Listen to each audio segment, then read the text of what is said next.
you don't need to discard.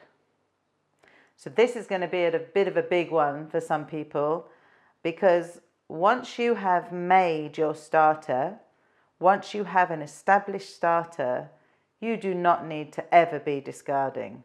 There is no reason to discard any starter. So let me explain how I do it if you don't already know.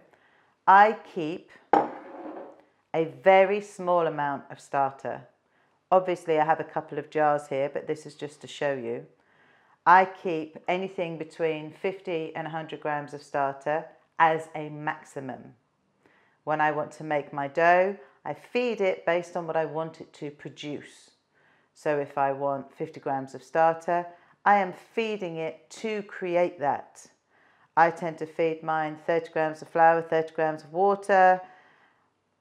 Then it doesn't matter if there's a bit stuck on your spoon. If you want to be precise, feed it 25 grams of flour, 25 grams of water. That will give you the 50 grams of starter you need for your dough.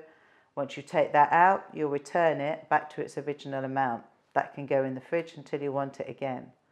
That is all you need to do.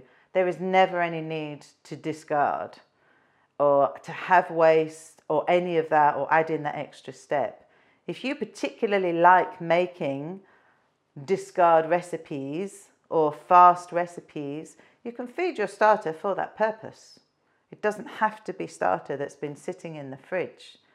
If you want to generate extra starter, just feed your starter more and it will give you what you need. But the purpose of this tip is, no, you don't need to discard. It's never necessary. Again, as with all these things, it's a choice. But the fact is you don't need to do it.